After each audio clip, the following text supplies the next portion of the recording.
ہے نا. ایک تو وسیلہ میری بہنوں ایک مقام ہے جو جنت میں اللہ تعالیٰ نے بہت ہی بلند اور بہت ہی خوبصورت مقام بنا کر رکھا ہے، اور وہ مقام ایک ہی ہے جو ایک ہی شخص کو ملے گا. اور اللہ کے رسول صلی اللہ علیہ وسلم نے فرمایا کہ مجھے امید ہے کہ وہ مقام مجھے ہی ملے گا. وہ مقام کہاں ہے میری بہنوں؟ آپ کو معلوم ہے نا کہ جنت الفردوس یعنی جنت کا سب سے اعلیٰ درجہ ہے جنت الفردوس. اور جنت الفردوس کہاں پر ہے؟ اللہ کے عرش کے بالکل نیچے واقع ہے. تو جنت الفردوس کی جو سب سے بلند چوٹی ہے نا وہ وسیلہ ہے. یعنی ایک تو جنت الفردوس، اس کی بھی سب سے بلند چوٹی پر جو ہے وسیلہ وہ مقام ہے. اور دیکھیے کہ اذان کے بعد جو دعا سکھائی گئی ہے ہمیں کہ اللہم رب هذه الدعوۃ التامہ والصلاۃ القائمہ آتی محمدن الوسیلہ، ہے نا، والفضیلہ، کہ اللہ تعالیٰ محمد صلی اللہ علیہ وسلم کو وہ وسیلہ عطا فرما، ہے نا. تو اس میں ہر مسلمان جو ہے اللہ کے رسول صلی اللہ علیہ وسلم کے لیے دعا مانگتا ہے کہ یا اللہ آپ صلی اللہ علیہ وسلم کو وہ وسیلہ عطا فرما. تو آپ نے فرمایا کہ جو شخص میرے لیے وسیلے کی دعا کرے گا میں اس کی شفاعت کروں گا. تو یہ تو ایک وسیلہ ہے، ایک مقام. اور دوسری چیز وسیلہ کیا ہے؟ جو ہر انسان اپنے عمل کے ذریعے اللہ تعالیٰ کے قریب ہو سکتا ہے، یعنی محبت کے ساتھ اللہ سے قریب ہو سکتا ہے. تو ہر نیک عمل ہے. تو وہ کون کون سے اعمال ہو سکتے ہیں؟ وسیلہ کس طریقے سے انسان وسیلے کے ذریعے اللہ سے قریب ہو سکتا ہے؟ تو سب سے پہلے تو یاد رکھیے کہ سب سے پسندیدہ چیز کیا ہے؟ فرائض، یعنی فرض نماز، فرض زکوٰۃ، رمضان کے روزے، حج وغیرہ کے بعد کے ذریعے جو ہے انسان جو ہے اللہ تعالیٰ کے قریب ہوتا ہے. پھر فرض نماز ادا کرنے کے بعد وہ نفل نمازیں پڑھتا ہے، نفل روزے کرتا ہے، زکوٰۃ کے علاوہ صدقہ خیرات دیتا ہے، نفل یعنی حج کے بعد جو ہے نفل عمرے وغیرہ کرتا ہے. تو اللہ تعالیٰ سے اور زیادہ ان نوافل کے ذریعے جو ہے قریب ہوتا ہے، اور اللہ تعالیٰ اتنا قریب ہو جاتا ہے اللہ تعالیٰ سے کہ اللہ تعالیٰ اس بندے سے محبت کرنے لگتا ہے نا. پھر اسی طرح سے میری بہنوں دیکھیے دوسری چیز جو آتی ہے، یہ فرض اور نفل اعمال کے علاوہ جو انسان جس سے اللہ کا قرب حاصل کرتا ہے، اس کے بعد دوسری چیز آتی ہے کہ اللہ تعالیٰ کی ذات اور اس کی صفات کا وسیلہ دینا، یعنی اس سے قریب ہونا. وہ کیسے؟ کہ مثلا ایک شخص دعا کر رہا ہے کہ اے اللہ تعالیٰ میں تیری شان کا واسطہ دیتی ہوں، تو رحمان ہے، تجھے تیری رحمت کا واسطہ تو مجھ پر رحم فرما. اللہ تو وہاب ہے، مجھے وہ چیز دے دے. یا اللہ تو ستار ہے، اللہ میرے عیوب کی پردہ پوشی فرما. یعنی اللہ تعالیٰ کی صفات کے ذریعے اللہ سے وسیلہ طلب کرنا، اللہ سے قریب ہونا. یعنی جب ہم دعا مانگتے ہیں تو اللہ کے بہترین ناموں کو ناموں سے اللہ تعالیٰ کو پکار کے کہ اللہ تو غفار ہے، اللہ تعالیٰ تو میرے گناہوں کو بخش دے، اللہ تعالیٰ تو شکور ہے، اللہ میرے جو ٹوٹے پھوٹے اور جو تھوڑے موڑے عمل ہے اللہ تعالیٰ اس کی قدردانی فرما، اللہ تعالیٰ تو اسے قبول فرما لے، ہے نا. اللہ تعالیٰ تو وہاب ہے، اللہ تعالیٰ مجھے فلاں چیز دے دے، اللہ میری فلاں حاجت پوری کر دے. تو اللہ کے بہترین ناموں کے ذریعے، اس کے صفاتی ناموں کے ذریعے انسان جو ہے اللہ تعالیٰ کا وسیلہ طلب کر سکتا ہے، اس سے قرب حاصل کر سکتا ہے. پھر اسی طریقے سے ایک تیسری چیز ہے میری بہنوں کہ کسی زندہ انسان کو بھی اپنی دعا کی قبولیت کے لیے وسیلہ بنایا جا سکتا ہے نا. اس سے دعائیں کروائی جا سکتی ہے جو زندہ ہے. جیسے کہ ہم کسی سے کہیں کہ بھئی ہمارے لیے کوئی بزرگ ہستی کو یا کسی ہم کو ایسا لگتا ہے کہ یہ جو ہے بہت تقوی والی ہے یا کچھ ہم کو بزرگ ہم سے نظر آتا ہے تو ہم اس کو کہتے ہیں کہ ذرا ہمارے لیے دعا کر دیجئے نا. تو یہ کیا جا سکتا ہے کسی زندہ انسان کے ذریعے. جیسے حضرت عمر رضی اللہ تعالیٰ عنہ کے زمانے میں قحط پڑا تھا تو حضرت عباس رضی اللہ تعالیٰ عنہ کے ذریعے حضرت عمر نے دعا کروائی تھی اور کہتے کہ یا اللہ ہم پہلے تیرے پاس اپنے نبی کا وسیلہ لایا کرتے تھے اور تو پانی برسا دیتا تھا. اللہ تعالیٰ اب ہم اپنے نبی کے چچا کا وسیلہ لائے ہیں، ہم پر بارش برسا. اور میری بہنوں بارش ہو جاتی تھی، ہے نا. تو یعنی اس طریقے سے ہم کسی زندہ انسان کا وسیلہ لگا سکتے ہیں. پھر اسی طریقے سے چوتھی چیز جو ہے میری بہنوں اپنے نیک اعمال کو بھی وسیلہ بنا سکتے ہیں. اپنے نیک اعمال کے ذریعے بھی اللہ کے قرب کا ذریعہ تلاش کر سکتے ہیں. کہ جیسے کہ وہ دیکھیے آپ بنی اسرائیل کے 3 لوگوں کے بارے میں ہمیں وہ بہت لمبا واقعہ ملتا ہے نا کہ ایک دفعہ وہ جو ہے سفر پر جا رہے تھے. بنی اسرائیل کے 3 لوگوں کے بارے میں کہ وہ سفر پر جا رہے تھے تو راستے میں کیا ہو گیا کہ طوفان آ گیا، طوفان میں گر گئے، بارش ہونے لگی. تو ان لوگوں نے کیا کیا، ایک غار میں پناہ لے لی. اب اتفاق سے کیا ہوا کہ لینڈ سلائیڈ ہو گیا اور ایک بڑا سا پتھر جو ہے لڑھکتا ہوا غار کے منہ پر آ کر رک گیا اور جس سے غار کا منہ کیا ہو گیا، بند ہو گیا. اب جس سے یہ تینوں شخص جو ہے بہت بری طرح سے گھبرا گئے. پہلے تو ایک مصیبت تھی، اب تو بڑی مصیبت آ گئی. پہلے تو صرف بارش ہو رہی تھی، اب تو اس سے بڑی مصیبت آ گئی. اور ان کو یقین ہو گیا کہ اس غار میں مرنا ہی ہوگا. تو سوچا اس وقت دعا ہی کام آ سکتی ہے. لہٰذا ان لوگوں نے آپس میں طے کیا کہ ہم میں سے ہر شخص اپنے کسی نیک عمل کا واسطہ دے کر، وسیلہ دے کر اللہ تعالیٰ سے دعا کرے جو اس نے خالصتاً اللہ کی رضا کے لیے کیا ہو. چنانچہ میری بہنوں دیکھیے وہ کہتے ہیں کہ اس طرح سے ہم اللہ سے دعا کریں گے تو امید ہے کہ اللہ تعالیٰ یہ مصیبت ہماری دور فرما دے گا۔ چنانچہ کیا ہوا کہ پہلے شخص نے اپنے عمل کسی نیک عمل کا واسطہ دے کر دعا کی کہ اللہ تعالیٰ اے میرے رب، میرے ماں باپ بہت بوڑھے ہو چکے تھے اور میرے چھوٹے بچے تھے، میں بکریاں چرا کر ان کی پرورش کرتا تھا، دن بھر میں بکریاں چراتا، شام کو گھر لوٹ کر آتا، اور اتفاق سے ایک دن مجھے آنے میں دیر ہو گئی اور رات گئے میں گھر لوٹا۔ اب گھر لوٹا تو ماں باپ تو سو چکے تھے۔ اب روزانے کی طرح اس دن بھی میں نے دودھ دوہا اور دودھ دھو کر ماں باپ کے پاس پہنچا اور سرانے کھڑا ہو گیا۔ یہ مناسب نہیں لگا کہ اپنے بزرگوں کو جگا کر تکلیف دوں، اور یہ بھی گوارا نہیں تھا کہ ان سے پہلے اپنے بچوں کو دودھ پلا دوں۔ تو میرے بچے میری ٹانگوں سے لپٹ لپٹ کر رو رہے تھے اور بھوک سے چیخ رہے تھے، لیکن میں یوں ہی پیالہ لیے رات بھر کھڑا رہا یہاں تک کہ صبح ہو گئی۔ اللہ تو جانتا ہے کہ میں نے یہ عمل خالص تیری رضا کے لیے کیا تھا، تو اس کی برکت سے اللہ یہ پتھر کا منہ ہٹا دے، تو یہ پتھر کو سرکا دے اللہ تعالیٰ۔ چنانچہ میری بہنوں، اللہ تعالیٰ نے اس کی اس مخلصانہ عمل کو قبول فرما کر غار سے پتھر کو اتنا ہٹا دیا کہ ان کو آسمان نظر آنے لگا۔ اب دوسرا اپنی دعا کرنا شروع کیا کہ اللہ تعالیٰ، میری چچا زاد بہن تھی، اس سے مجھے محبت ہو گئی تھی۔ جب میں نے اس سے اپنی خواہش کا اظہار کیا تو اس نے 100 اشرفیوں کا مجھ سے مطالبہ کیا کہ 100 اشرفیاں دے، پھر میں تیری تمنا پوری کر دوں گی۔ تو میں نے کوشش کر کے ادھر ادھر 100 اشرفیاں جمع بھی کر لی اور اس کو دے کر گناہ کے کنارے بیٹھ گیا۔ تو میری بہن مجھ سے کہنے لگی کہ اے بندے خدا، اللہ سے ڈر اور خدا کی لگائی ہوئی مہر کو مت توڑ۔ یہ سن کر اللہ تعالیٰ مجھ پر ہیبت طاری ہو گئی اور میں خوف سے کانپتا ہوا ایک دم اٹھ کھڑا ہوا۔ میرے اللہ، یہ کام میں نے خالص تیری خوشنودی کے لیے کیا تھا کہ اللہ تعالیٰ یہ کام تیری خوشنودی کے لیے تھا، اللہ اس پتھر کو ہٹا دے اور ہمارا راستہ کھول دے۔ تو اللہ تعالیٰ نے پتھر کو ذرا سا اور سرکا دیا۔ پھر تیسرے نے کہا کہ اللہ تعالیٰ، میں نے اپنے ہاں ایک شخص کو کام پر لگایا تھا، اس سے 1 بوری دھان طے کیے تھے، مطلب اس کو جب مزدور رکھا تو اس سے کہا تھا کہ تجھے اس کام کے بدلے میں 1 بوری دھان دوں گا۔ جب وہ اپنا کام کر چکا تو اس نے اپنی مزدوری مانگی، اور جب میں مزدوری دینے لگا تو اس نے لی نہیں اور چلا گیا۔ تو اے میرے رب، میں نے اس دھان کو بو دیا اور ہر سال برابر کاشت کرتا رہا، یہاں تک کہ میں اس کی قیمت سے یعنی وہ دھان جب پکتی تھی، اگتی تھی، تو اس کو بیچ کر ہر سال مویشی خریدتا رہا اور ان کی حفاظت کے لیے چرواہے بھی مقرر کرتا رہا۔ بہت دنوں کے بعد، یعنی آپ دیکھیے کہ کتنا بڑا بزنس ہو گیا ہوگا نا، مطلب وہ 1 بوری دھان بو دیا، پھر وہ دھان سے اناج نکلا، پھر اس کو بیچا، پھر وہ بیچ کر جو ہے وہ اس کی حفاظت کے لیے مزدور مقرر کرتا رہا اور جو ہے مویشی خریدتا رہا، اس کے جو پیسے ملتے رہے دھان بیچ کر اس سے مویشی خریدتا رہا، پھر مویشیوں کی حفاظت کے لیے مزدور مقرر کرتا رہا، اور بہت دنوں کے بعد وہ مزدور آیا اور کہنے لگا خدا سے ڈر اور میرا حق مجھے دے دے۔ تو میں نے اس سے کہا یہ سارے مویشی اور چرواہے لے جاؤ، یہ سب تمہارے ہیں۔ تو وہ کہنے لگا خدا سے ڈر، میرے ساتھ مذاق مت کر۔ میں نے کہا کہ میں مذاق نہیں کرتا، یہ سب مویشی اور چرواہے واقعی تمہارے ہیں، تم ان کو لے جاؤ۔ چنانچہ وہ سب کو لے کر چلتا بنا۔ اے میرے اللہ، اے میرے پروردگار، اگر یہ کام میں نے خالص محض تیری رضامندی کے لیے کیا تھا تو اللہ تعالیٰ اے پروردگار اس پتھر کو ہٹا دے اور ہمیں اس مصیبت سے نجات دے دے۔ تو اللہ تعالیٰ نے اس پتھر کو غار کے منہ سے ہٹا دیا میری بہنوں، اور ان کا راستہ پوری طرح سے کھول دیا، ہے نا، سبحان اللہ۔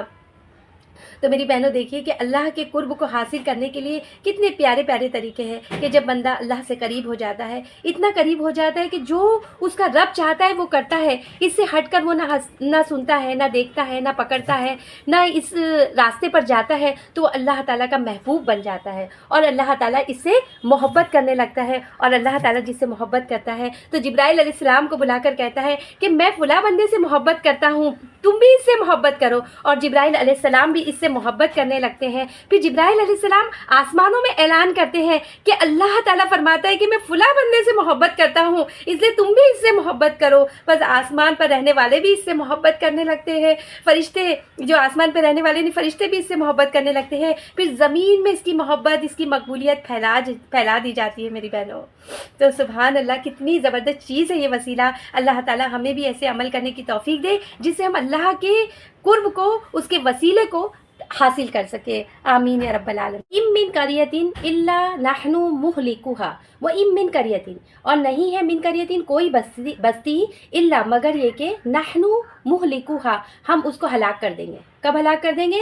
قبل یوم القیامہ، قیامت کے دن سے پہلے، او معذبوها عذابا شدیدا، یا ہم عذاب دیں گے اس کو عذابا شدیدا، بہت سخت عذاب دیں گے. یعنی کوئی بستی ایسی نہیں ہے جسے ہم قیامت سے پہلے ہلاک نہ کر دیں یا سخت عذاب نہ دے. کان ذالکا فی الکتاب مستورا. کان ذالکا یہ فی الکتابی کتاب میں، کتاب سے مراد کون سی ہے؟ لوح محفوظ. مستورہ یہ چیز کیا ہے؟ لکھی ہوئی ہے. یہ نوشتہ الہی میں یہ ساری چیزیں لکھی ہوئی ہے.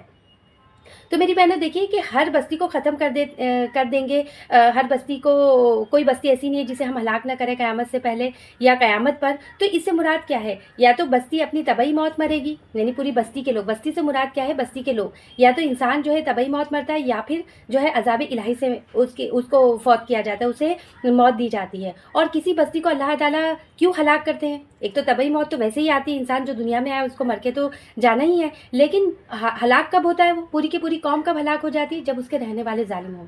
جب تک اس کے اندر لوگ استغفار کر رہے ہیں، اللہ کی عذاب سے پناہ مانگ رہے ہیں، جب تک کہ کوئی قوم سرکشی نہیں کر رہی ہے تو اللہ تعالیٰ اس بستی کو عذاب نہیں دیتا. لیکن جب استغفار کرنا بند کر دے، سرکشی کرنے لگے، نافرمانیاں کھلم کھلا ہونے لگے، نبیوں کو قتل کیا جانے لگے، نبیوں کی اطاعت نہ کی جانے لگے، تو اس وقت کیا ہوتا ہے کہ وہ بستی پوری کے پوری ہلاک کر دی جاتی ہے، ختم کر دی جاتی ہے. اور یہ قیامت سے پہلے ہونا ہی ہے. یا تو بستیاں اپنی طبعی موت مرے گی یا عذاب سے مرے گی، ہے نا. اور یہ ساری چیزیں کتاب مستورہ کتاب میں لکھی ہوئی ہے. وما منعنا ان نرسل بالآیات.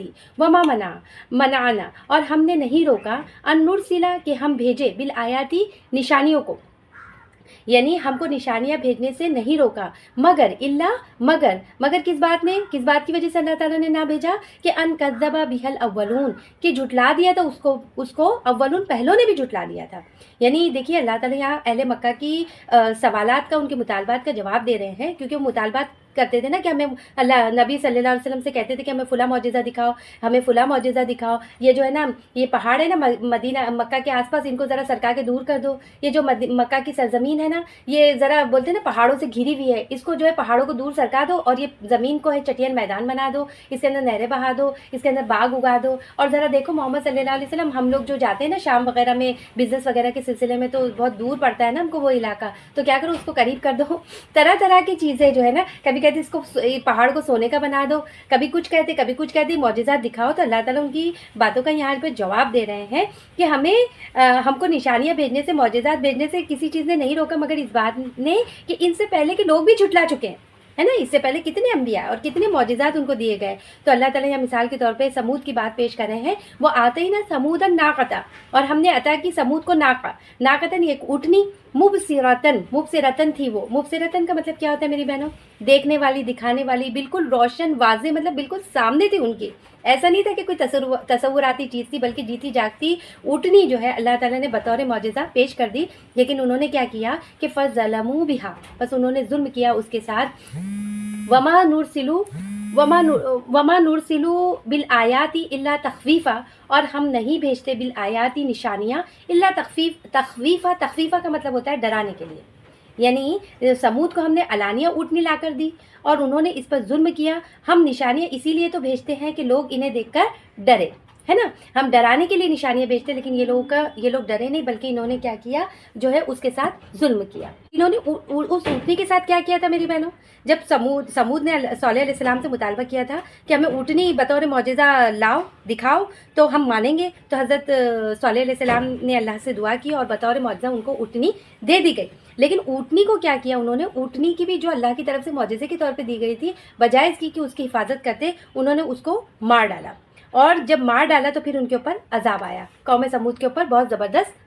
قلنا لک ان ربک احاط بالناس، اور جب ہم نے کہا تھا آپ سے کہ ان ربک، بے شک تیرا رب، احاط بالناس، لوگوں کو گھیرے میں لیے ہوئے.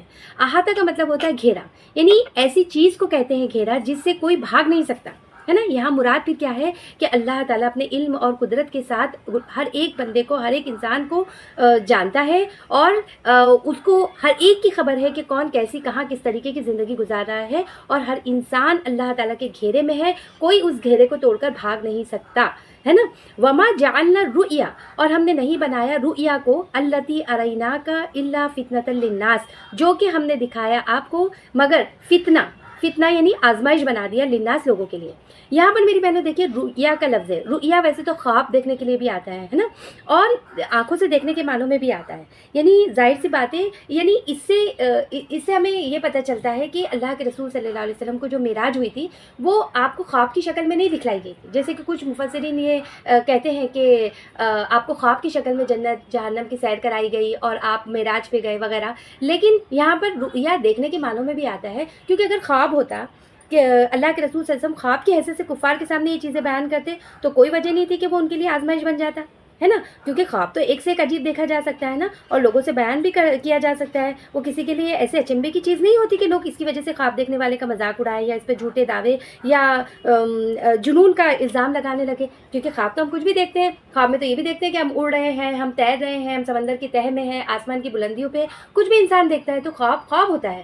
لیکن یہاں پر جو آزمائش لوگوں کے لیے بنی تھی وہ یہ چیز تھی کہ اللہ کے رسول صلی اللہ علیہ وسلم نے معراج کا ذکر کیا. آپ کو پتہ ہے نا کہ سورہ بنی اسرائیل اس وقت اتری تھی جب اللہ کے رسول صلی اللہ علیہ وسلم کی بڑی شدید طریقے سے مخالفت ہو رہی تھی مکہ میں, ہے نا. اور مکہ میں اتنی مخالفت ہو رہی تھی, اللہ کے رسول صلی اللہ علیہ وسلم دین کا کام کیے جا رہے تھے, دعویٰ کا کام کیے جا رہے تھے, لیکن کوئی ماننے کے لیے تیار نہیں تھا. بلکہ یہ لوگوں کی مخالفت میں دن پر دن اضافہ ہوتے جا رہا تھا, ظلم و ستم میں اضافہ ہو جا رہا تھا. آپ کے صحابہ کرام پہ ظلم کے پہاڑ توڑے جا رہے تھے, آپ کی بات مان کر نہیں دے رہے تھے. اس کے علاوہ ٹھٹا ہنسی مذاق اور جو کچھ بھی وہ کر سکتے تھے کر رہے تھے. تو اللہ کے رسول صلی اللہ علیہ وسلم نے سوچا کہ چلو یہ لوگ نہیں مان رہے تو کہیں اور علاقے میں چلا جائے. طائف, آپ نے طائف کا ارادہ کیا اور آپ طائف گئے کہ یہ لوگ نہیں مان رہے تو کیا ہوا, ہو سکتا ہے کہ طائف کے لوگ میری بات مان لیں, مجھ پر ایمان لائیں.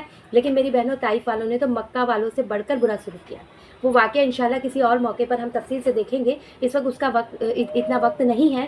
تو بس آپ یہ جان لیں کہ انہوں نے مکہ والوں سے بھی برا سلوک کیا, اور آپ بالکل بھی غمگین اور دل مطلب جیسے نا ایک دل پہ ایک بوجھ لے کر اور ایک بڑے پریشان حال وہاں سے لوٹے. اور پھر جب آپ مکہ آئے تو اللہ تعالیٰ نے آپ کو جو ہے آپ کی دلجوئی کی اور آپ کو معراج عطا فرمائی, ہے نا. اور جس کے بارے میں ہم بہت تفصیل سے پہلے رکوع میں سن چکے ہیں, جو واقعہ معراج جو اللہ کے رسول صلی اللہ علیہ وسلم جو ہے مکہ سے بیت المقدس گئے اور وہاں سے پھر ساتوں آسمانوں کی سیر کی, جنت جہنم دیکھا, نبیوں سے ملاقاتیں ہوئی, یہ ساری تفصیل ہم پہلے رکوع میں دیکھ چکے ہیں. تو جب آپ معراج سے واپس آئے نا, اور جب آپ لوگوں کو آپ نے یہ باتیں بتائی کہ میں معراج پہ گیا تھا اور میں نے یہ مشاہدہ کیا, تو پھر تو بس اس کے بعد تو مخالفت اور ہنسی مذاق اور ٹھٹے میں بہت زیادہ اضافہ ہو گیا. اتنا اضافہ ہو گیا کہ بہت سے کمزور ایمان والے مسلمان بھی جو نئے مسلمان ہوئے تھے وہ لوگ بھی اسلام سے پھر گئے. یعنی اتنا زیادہ اتنا شدید قسم کا مذاق اڑایا گیا. تو یہاں پر دیکھیے کہ اسی بات کا تذکرہ ہو رہا ہے کہ ہم نے جو کچھ بھی تمہیں دکھایا اس کو جو ہے لوگوں کے لیے ایک فتنہ بنا دیا, اس کو بھی. اور دوسری چیز یہاں پر کیا بیان ہوئی ہے, وہ شجرۃ الملعونہ, اور درخت الملعونہ. ملعونہ کا مطلب کیا ہوتا ہے میری بہنوں, ملعونہ لعنت سے, لعنت کا مطلب ہوتا ہے اللہ کی رحمت سے دور. اور شجرۃ الملعونہ, ملعونہ کے اور بھی معنی ہوتے ہیں کہ برا, ناگوار, نقصان دہ, ہے نا. تو اور وہ درخت, اس درخت کو فتنہ بنایا ہے فی القرآن, جس میں قرآن پہ لعنت کی گئی ہے نا. وہ درخت کو فتنہ بنایا جو جس میں قرآن میں جس پر لعنت کی گئی, یعنی شجرۃ الملعونہ. اس سے مراد کون سا درخت ہے میری بہنوں, اس سے مراد جو ہے زقوم کا درخت ہے نا. وہ درخت جو جہنم کی تہ میں اگتا ہے, اس کے شگوفے ایسے ہیں جیسے کہ سانپوں کے سر ہو, اور یہ جہنمیوں کا کھانا ہوگا. یعنی جہنم میں انسان جائے گا تو اس کا کھانا ہوگا. یہاں پر دیکھیے میری بہنوں کہ یہ درخت جو دوزخ کی تہ میں پیدا ہوگا اور دوزخیوں کو اسے کھانا پڑے گا, اس پر لعنت کرنے سے مراد کیا ہے کہ اس کا اللہ کی رحمت سے دور ہونا. یعنی وہ اللہ کی رحمت کا نشان نہیں ہوگا کہ اللہ تعالیٰ اپنی مہربانی کی وجہ سے اللہ تعالیٰ لوگوں کو غذا کے لیے پیدا فرما دیا, جہنم میں بھی اللہ غذا دے گا, بلکہ وہ اللہ کی لعنت کا نشان ہے. جی وہ ملعون ہے, اور اس لیے پیدا کیا جائے گا جہنم کی تہ میں تاکہ وہ بھوک سے تڑپ کر یہ جہنمی جب اس پہ منہ ماریں گے تو مزید تکلیف اٹھائیں گے, ہے نا. سورہ دخان میں اس کے بارے میں آتا ہے کہ یہی ہے کہ دوزخ, سورہ دخان میں بتایا گیا ہے کہ وہ درخت وہ ہے کہ جب اس کو کھائیں گے نا جہنمی تو ان کے پیٹ میں ایسی آگ لگائے گا جیسے کہ ان کے پیٹ میں پانی کھول رہا ہو. تو میری بہنوں یہ جو چیز تھی نا, یہ چیز جب یہ آیت اتری تو ابو جہل نے بڑا مذاق اڑایا, بہت زیادہ مذاق اڑایا. کیا کہا کہ ایک طرف تو تم کہتے ہو کہ جہنم ایسی آگ ہے کہ جو پتھروں کو بھی بھڑکا دے گی, پتھروں کو بھی پگھلا دے گی, وقودها الناس والحجارہ, کہ انسان اور پتھر جو ہے اس کا ایندھن ہوں گے, اور دوسری طرف تم کہتے ہو کہ اس کی جڑ سے درخت اگے گا. اور یہ کہہ کر کے انہوں نے بہت مذاق اڑائی. لیکن میری بہنوں یہ باتیں دراصل آزمائش ہے لوگوں کے لیے, ہے نا. یہ باتیں کیا ہے, لوگوں کے لیے آزمائش ہے. آپ دیکھیے کہ اللہ تعالیٰ نے دنیا میں بھی ایسی بہت ساری چیزیں پیدا کی ہے جو آگ میں نہیں جلتی, یا آگ ان کو نقصان دہ نہیں ہوتی. جیسے کہ میں کسی کی تفسیر سن رہی تھی, اس میں انہوں نے 2-3 مثالیں دی, وہ آپ کے سامنے میں پیش کرنا چاہتی ہوں. کہ پہلی چیز تو آپ دیکھیے کہ شتر مرغ کے بارے میں آتا ہے کہ اگر وہ آگ کے انگارے بھی کھا لے تو اس کی گردن, حلق اور پیٹ نہیں جلتا, یعنی وہ کھا سکتا ہے. پھر اسی طرح سے ترکستان میں ایک پرندہ ہے جس کو سمندل کہتے ہیں, وہ آگ میں نہیں جلتا. یعنی ایک جانور کی کھال سے عام طور سے رومال بنائے جاتے ہیں. جب وہ گندا ہو جاتا ہے تو کیا کرتے ہیں, اس کو دھویا نہیں جاتا بلکہ اس کو آگ پر رکھ دیا جاتا ہے, جس سے وہ رومال نہیں جلتا بلکہ اس کے اوپر جو میل کچیل ہے وہ جل جاتا ہے نا. اسی طرح میری بہنوں دیکھیے کہ دنیا میں اللہ تعالیٰ نے ایسی مثالیں رکھی ہے. آپ دیکھیے کہ انسان فائر پروف چیزیں بنا سکتا ہے نا. تو اللہ تعالیٰ ایسی مخلوق کیوں نہیں پیدا کر سکتا, اللہ تعالیٰ یہ چیز کیوں نہیں پیدا کر سکتا کہ وہ آگ میں جلے نا, آگ میں صحیح سالم رہے, اور آپ ایک رات میں معراج پہ جا کر واپس آ جائے, آسمانوں کی سیر کر کے واپس آ جائے. اللہ تعالیٰ جہنم میں ایسا درخت اگا دے. لیکن کیا ہوا میری بہنوں کہ ان لوگوں نے ان ساری چیزوں کو ایک مذاق بنا دیا, ہے نا. جبکہ آپ دیکھیے کہ سب سے پہلی چیز جو ہے ہدایت کے لیے سب سے پہلی شرط کیا ہے کہ غیب پر ایمان لانا, ہے نا. یؤمنون بالغیب, غیب پہ ایمان لانا. ہمارے لیے ساری چیزیں پوشیدہ ہیں, ہم نہیں جانتے سکتے کہ جہنم کی حقیقت کیا ہے, اس میں کس طریقے کی آگ ہوگی, کس طریقے کا درخت ہوگا, اور درخت کی حالت بھی کیسی ہوگی, وہ کتنا سخت درخت ہوگا. آپ ذرا سے اس کا تصور کیجئے میری بہنوں, ایسا درخت جو دیکھیے ہمارے جو نارمل پودے ہوتے ہیں, تھوڑی سی دھوپ لگتی ہے یا گرمی زیادہ ہوتی ہے تو جلنے لگتے ہیں نا. آگ کا تو چھوڑ دیجئے, ذرا سی دھوپ بڑھ جائے, گرمی کی شدت بڑھ جائے تو جلنے لگتے ہیں. تو وہ درخت کتنا مضبوط اور کتنا کاٹے والا اور کتنا سخت ہوگا, کتنا ویسا ہوگا کہ جو جہنم میں بھی جلنے سے بچا رہے گا. تو یہ واقعی میں بہت بڑی چیزیں, اس کے بارے میں ہم تصور نہیں کر سکتے میری بہنوں. اور یہ ساری چیزیں ہمارے لیے غیب ہے. غیب ہے مطلب چھپی ہوئی ہے, پوشیدہ ہے. اور ایک مومن اسی لیے مومن ہے کہ وہ غیب پہ ایمان لاتا ہے. ہم غیب کی چیزوں کو کہاں دیکھ سکتے ہیں, ہم نے نہ دیکھے, ہم تو ہر چیز غیب پر دیکھ کر ہی ایمان لائے نا. ہم نے نہ اللہ تعالیٰ کو دیکھا, نہ ہم نے اللہ کے رسول صلی اللہ علیہ وسلم کو دیکھا, نہ ہم نے صحابہ کرام کو دیکھا, اور نہ ہی ہم جنت اور جہنم کو دیکھتے ہیں, بلکہ یہ ساری چیزوں کو بن دیکھے جو ہے اللہ کی کتاب پڑھ کر جو ہے ہم اس پر ایمان لائیں, ہے نا. جب انسان اپنی قبر میں جائے گا نا, تو جب منکر نکیر اسے سوال کرنے کے لیے آئیں گے قبر کے اندر میری بہنوں, تو اس سے پوچھیں گے کہ من رب کا, تیرا رب کون ہے؟ تو وہ کہے گا ربی اللہ, میرا رب اللہ ہے. پھر اس سے پوچھیں گے ما دینو کا, تیرا دین کیا ہے؟ تو وہ کہے گا کہ دین الاسلام, میرا دین اسلام ہے. پھر اس سے پوچھا جائے گا تیرے نبی کون ہے؟ تو وہ کہے گا نبی محمد صلی اللہ علیہ وسلم, میرے نبی محمد صلی اللہ علیہ وسلم ہے. جب ساری جوابات وہ صحیح دے چکے گا نا میری بہنوں, تو فرشتے پوچھیں گے ما یدری کا, تجھے یہ سب کیسے پتہ چلا, تجھے یہ کیسے معلوم ہوا, تو نے سارے صحیح جوابات دے دیا. تو وہ کہے گا کہ قرأت کتاب اللہ, آمن تو بھی, وہ صدق تو بھی, کہ میں نے اللہ کی کتاب پڑھی, میں اس پر ایمان لایا اور میں نے اس کی تصدیق کی. تو میری بہنوں یہ اس وقت بھی مومن بندہ کہے گا کہ یہ ساری چیزیں ہم نے کہاں پڑھی, یہ اللہ کی کتاب میں پڑھی. اور اللہ کی کتاب بھی تو ہمارے لیے غیب پہ ایمان ہی ہے نا. دیکھا جائے تو اللہ کے رسول صلی اللہ علیہ وسلم پہ نازل ہوئی, ہم نے نازل ہوتے ہوئے نہیں دیکھا, لیکن ہم یہ غیب ہی پر ایمان لاتے ہیں کہ یہ کتاب اللہ کے رسول پر نازل ہوئی, یہ کتاب اللہ کا کلام ہے, اور اس میں جو کچھ لکھا ہے وہ برحق ہے, وہ حق ہے. اس میں ہر چیز, اس کا زیر بھی اور زبر بھی, اس کا ایک لفظ, اس میں ایک خبر جو ہم کو دی گئی ہے وہ سب کچھ برحق ہے نا. لیکن کیا ہوتا ہے کہ ایک ہی چیز انسان کی ہدایت کا ذریعہ بن جاتی ہے, اور ایک ہی چیز انسان کے لیے فتنہ بن جاتی ہے, آزمائش بن جاتی ہے. تو اللہ تعالیٰ کہہ رہے ہیں کہ یہ باتیں ہم جو قرآن میں فرما رہے ہیں وہ نخوفہم, ہم ڈرا رہے ہیں ان کو, ہے نا, ہم ان کو تنبیہ کر رہے ہیں, ہم ان کو ڈرا رہے ہیں. فما یزیدہم الا طغیانا کبیرا, پس نہیں اضافہ کیا ان کو مگر کس نے, طغیانا کبیرا, مگر سرکشی کے اندر ہی, بڑی سرکشی میں ہی اضافہ کیا. یعنی ہر تنبیہ, ہر ڈراوا, ہر خبر جو ہے ان کی سرکشی میں ہی اضافہ کرتی چلی گئی.